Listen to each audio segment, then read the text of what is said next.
Yo, what is going on everyone, and welcome back to another Fantasy Premier League video on the channel. Today we are looking at my final Game Week 4 team, and just to let you know, I have indeed activated that wildcard. I've done it, and also we're going to be reviewing my Game Week 3 team and how many points I got. So get your seatbelts ready because I'm excited to show you what my wildcard team is looking like, but just remember, it's not finalized. But yeah, without further ado, let's get straight into it. And no, actually before we do, smash a like on the video, subscribe to the channel, turn on post notifications so you guys never miss an upload, and also follow my other social platforms like TikTok, Instagram and Twitter. But with that being said, let's waste no more time and let's get into it. Let's go. Alright guys, so starting off with the Game Week 3 review, it's safe to say I had pretty much of a stinker. I'm not going to lie, it was a shocking week for me, but we're going to start off with the defence and we're going to start off with the goalkeeper as well. So in goal we had Sanchez, who played Everton, lost 2-0. You know what, to be fair, I thought there was potential when I heard that Everton had a penalty, because then I was like, ooh, I could get some save points here, because they were already 1-0 down at the time. But unfortunately, he didn't save the pen. That would have been nice if he could have saved the pen, but it happens. He dived the right way as well. He did get pretty close, but Calvert-Lewin did, slot the penalty away very nicely into the corner. But yeah, Sanchez didn't get me any points. Trent Alexander-Arnold conceded, but still got 2 bonus points. So in all honesty, I can't complain at all. I'm happy with 4 points against Chelsea, considering he did concede as well. And then Luke Shaw managed to get a clean sheet, but as a United fan, I can honestly say that was very lucky. We were very lucky to not even lose that game and to let alone get a clean sheet. I mean, that's crazy. But again, credit to Wan-Bissaka, credit to David De Gea for their incredible saves. Wan-Bissaka with a goal line clearance, which was absolutely fantastic. And then David De Gea with a crazy double save from Sace as well from the corner. So yeah, fantastic stuff there from De Gea and Wan-Bissaka to enable my Luke Shaw clean sheet. And then Soufal couldn't even keep a clean sheet against Crystal Palace, guys. Honestly, I don't know. I really did expect a clean sheet from Soufal. I really did. But I am concerned about West Ham defensively, because when you look at the fact that they couldn't keep a clean sheet against the 10-man Leicester, they couldn't keep a clean sheet against Newcastle, who aren't the greatest attacking side, and they couldn't keep a clean sheet against Crystal Palace, who going forward aren't the greatest either. So I'm not too keen on West Ham defenders at the moment. I am keen on players like Antonio and Benrahma, but I have to say Soufal, Cresswell, if you do have them in your team, I would potentially be looking to remove them, because I just don't think I can trust West Ham defensively. I mean, they've played easy fixtures and just still not got a clean sheet. So yeah, I can't really trust them. I know Soufal and Cresswell are good in terms of going forward, but yeah, I'm just not too keen on them at the moment. But we're gonna move on now into the midfield, and I'm not gonna lie, the midfield had an absolute disaster class, guys, an absolute disaster class. Rafinha, Fernandes, Salah, Benrahma and Barnes, alright? Only one of those players, 1 out of 5 of those players did well for me. And it was the one player that had the hardest fixture out of those 5 midfielders. Mohamed Salah scoring the penalty, getting me 10 points. Fair play to Mo Salah. I respect you, my brother. But for the other 4 stinking midfielders, alright, you should be ashamed of yourself. Harvey Barnes, he has to go. He has to go, guys. He has to go. Against Norwich, didn't do nothing. He's not really looked, up to... He's just not really looked sharp at all. He's not really got into good, dangerous attacking positions as well. So yeah, definitely in my wildcard team, which you guys will see, Barnes is out. Benrahma didn't do anything against Crystal Palace, which is disappointing, because this is my first week of owning, Benrahma, and of course the 1 week I bring him in, he doesn't get any points, so that's unfortunate. And then Bruno Fernandes against Wolves, he did, and not against Wolves, sorry, yeah, no, against Wolves. What am I talking about? I'm going absolutely crazy. But yeah, Bruno Fernandes against Wolves didn't really do much, to be honest. So he scored a goal, but it was offside, but that's pretty much it, to be honest. So again, pretty disappointing. And then Rafinha against Burnley, he should have got at least an assist against Burnley, but I would bring it down to poor decision making. There was one point, I think it was in the first half, where Rafinha, he was dribbling, he was on the run on the right hand side, and instead of cutting it back to Patrick Bamford, he decided to shoot, and the angle was kind of tight. If he cut it back to Bamford was there pretty much for a tap in, and that could have been a Rafinha assist, but he decided to shoot instead, and it went out wide. So that was unfortunate there, but I'm still, going to keep Rafinha in my team, because I do think he's a good option for the future upcoming weeks. But moving on into the 2 strikers now, guys, Antonio and Danny Ings, the GOAT himself, Mikel Antonio, the absolute GOAT himself. He never disappoints. He never lets me down. He never disappoints. What an absolute legend. I love this guy to bits, man. My captain got me 22 points, 11 if you didn't have him as captain, but 22 points for me. And he pretty much saved my game week, guys. He pretty much saved my game week, to say the least. Because, yeah, 1 goal, 1 assist against Palace. Absolutely fantastic. And what a player he is, man. What a player. I'm so happy I've had him in from the very, very start. He has absolutely delivered. And I just couldn't ask for more. So, yeah, shout out to Antonio, man. What a legend. And then Danny Ings, who got an assist, which I'll take. He got me 4 points. Not the greatest. I mean, I think he might have got like a yellow card or something. I'm not too sure. I think he did. Yeah, he did get a yellow card. So, that did, unfortunately, take -1 off his final score. But overall, like I said, I pretty much had a shocker, to be honest with you. 57 points, not very, very good. I did make 2 transfers. I didn't take a hit, so that's fine. But yeah, pretty much of a stinker of a week for me in game week 3. But yeah, we're going to move on now into game week 4, and I'm going to show you guys what my current wildcard team is indeed looking like. Right then, guys, moving on into the wildcard team. Yes, that's right, you heard it. I've activated my wildcard. I feel like I had to do it. Ronaldo being added to the game just was like the icing on the cake for me in terms of wanting to activate that wild card. So we're going to start off with the defensive lineup. We're playing a 3 at the back, and we do have the one and only Sanchez in goal. All right, so Sanchez in goal. It was between him or Raya. Both good options. Raya is currently 4.6 as well, but at the time he was 4.5 when I was considering him. But I went with Sanchez because I just feel like long term, Brighton have good fixtures, and the next like 6 games for Brentford aren't really the best. So that's why I went with Sanchez, and that's why I do prefer him. Now, in defense, I like it. By the way, guys, I am a big fan of my own team, of course. I mean, that's why I picked the team. But I really do look at it as a whole, and I think it's a very strong team. It's very well balanced and well rounded. But we're going to start with the defense. We've got Trent Alexander-Arnold in there. Of course, I'm going to have him. In my opinion, he will probably be the top scoring defender in FPL by the end of the season. So I'm going to have him in there. He's a fantastic FPL asset.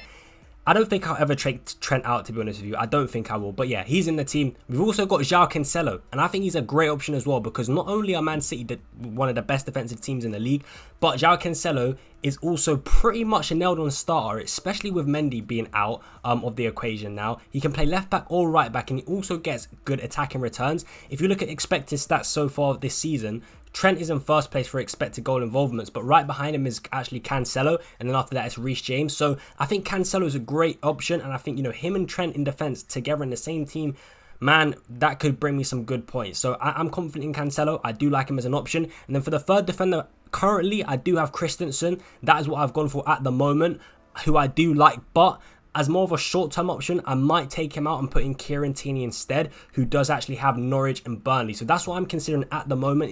That's one of the moves I'm considering at the moment, is to take out Christensen for Kieran Tierney. I am like 70-30, like 70% swaying towards putting Kieran Tierney in for Christensen, and then 30% like keeping Christensen in. I would probably, like, sometime in the future, maybe like game week 7 or game week 8, take out Tierney and put Christensen back in. But I think I want to target just those short-term, because I know Trent and Cancelo are like my long-term fixture options, but I want to target the short-term fixtures and put in Tierney, because Arsenal really do have 2 great fixtures, and I know Arsenal can be unreliable, but it is kind of hard to ignore, especially knowing, how good Kieran Tierney is as an individual player and the potential he offers going forward. So that's why I do think he's a great option, putting in Kieran Tierney instead of Christensen. But we'll have to wait and see. Obviously, for my final team, make sure you are following me on Twitter, Instagram, and TikTok, because I will post my final drafts on there. But with that being said, we're going to move on into the midfield, guys. We're going to move on into the midfield. So we do have Rafinha, who at the moment, with all this, COVID situation and COVID stuff going on, apparently that Rafinha won't be able to play because of the Brazilian FA not allowing him to play or something like that. Guys, honestly, I'm not the person to come to when it comes to this sort of stuff. I don't really know what's going on, but what I'm hearing is that he might not be able to play. So if that's the case, does that affect my wild card in terms of me taking him out? Probably not, but I might put him on the bench instead. Or in fact, I might just leave him in. If he doesn't play, then I've got a Wolves defender to come on anyway. So I don't really have to worry about that at all, to be honest with you. But yeah, we've got Rafinha in the side. He's got good upcoming fixtures and is a good potential player for me, in my opinion. So yeah, I do like Rafinha as an option. We've got Mo Salah. Of course, I'm going to have him. Don't really need to say much. I mean, this is Mo Salah. Of course, I'm going to have him. And then we have Traore and Diogo Jota. Now, I've gone with Diogo Jota, especially, hearing this Firmino news about him potentially being injured. That kind of just, put the icing on the cake for me in terms of, wanting to use Jota, because It was actually between Ferran Torres and Diego Jota, but I just prefer Liverpool have the better fixtures for the next 3 games, all right? Yeah, they've got the much better fixtures for the next 3 games. And Jota's a nailed-on starter, especially with Firmino being out. So, for me, like, when you weigh up the pros and cons between choosing Torres and choosing Jota, I feel like there's more pros for choosing Jota. With Torres, I know he started, the first 3 games, but you just never know with Pep. And especially with Foden and De Bruyne coming back from injury, you never know. It could be Foden or De Bruyne playing that false 9 role instead of someone like Ferran Torres. So that's why I'm not going to go for him, especially because I'm wildcarding. I want to choose a player that I know is going to start. And ultimately, Jota's got the easier fixtures as well. So yeah, great potential there with Jota in my opinion. That is why I'm going to go for him instead of Ferran Torres. Now, I've gone for Adama Traore. Again, it was between him or Trincao or even Damari Gray. But I've gone for Traore because I like his numbers. I like the positions he's taken up. He just needs to improve the end product. And I'm going to put faith in Adama Traore. I'm going to do it, guys. I'm going to do it because the underlying stats, the underlying numbers are very, very good. His expected goals are quite good. The positions, if you look at like heat maps and, touches in the box, shots on target, those things actually seem quite good. And to be fair, Wolves haven't even had the easiest of fixtures as well. They've actually had quite hard fixtures. They've had Tottenham, Manchester United, and Leicester. That's not an easy first 3 games. And to produce those good attacking underlying stats in 3 relatively tough games, and then when you consider the fact that he's got very, very easy fixtures coming up, for me, it seems like a really, really good option to choose Traore. So I'm willing to put my faith in him, and I'm excited to see what he can do. But I'm taking a little punt on Traore. Hopefully it works out. If it doesn't, I guess I'll be disappointed, but we'll have to wait and see. Now, we're going to move on into the 3 forwards. So, again, this play here, Raul Jimenez, I want to start off with him quickly. I want to start off with Raul Jimenez quickly because, again, there's some sort of speculation going around that he might not play. Again, I'm not totally sure. I'm not 100% sure. But if that is the case, then I may take him out. For who? At the moment, I'm not too sure. I don't really have a clue at the moment, but that's something I'm going to have to think about in the next couple of days or so. But like I said, follow me on my other social media platforms and you guys will be able to see my final game week 4 team by then. But at the moment, let's just pretend Jimenez will play. I've got him in because, again, I do like Wolves fixtures. And honestly, if you've been watching Wolves, if you look at their stats, they've actually shown really, really good potential in terms of scoring goals. Part of it is like poor finishing, but also part of it is just pretty much being they've been unlucky. So they come hand in hand. It's been a bit of both. But yeah, I think Jimenez and Traore are both good options. Now, we're going to move on into the next player. Viva Ronaldo! Viva Ronaldo! CR7! Okay, so I'm going to stop now. I had to do that. I had to do it. CR7, the absolute GOAT himself. He's in FPL. I'm absolutely gassed, guys. It's things you love to see. As a United fan, how can I not be happy? How can I not put CR7, the main man, in my team? I think he will play in the first game against Newcastle. Some people have their doubts about him starting, but he will play. I think he will. He's already had a few training sessions with the first team, with Manchester United. So yeah, he's fit and ready to play. He's gonna play in that first game.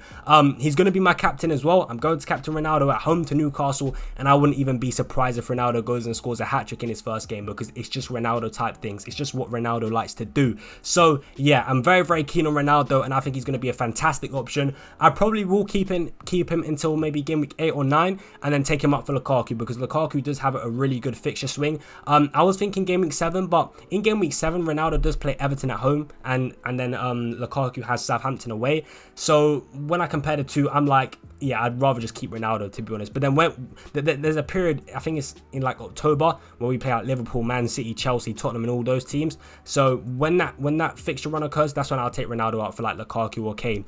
But next to him, we do have Miguel Antonio, in fact, we got 2 GOATs in the team. Miguel Antonio and Cristiano Ronaldo. 2 GOATs in the team, things you love to see. But yeah, Antonio, of course, I'm going to have him in a wildcard team.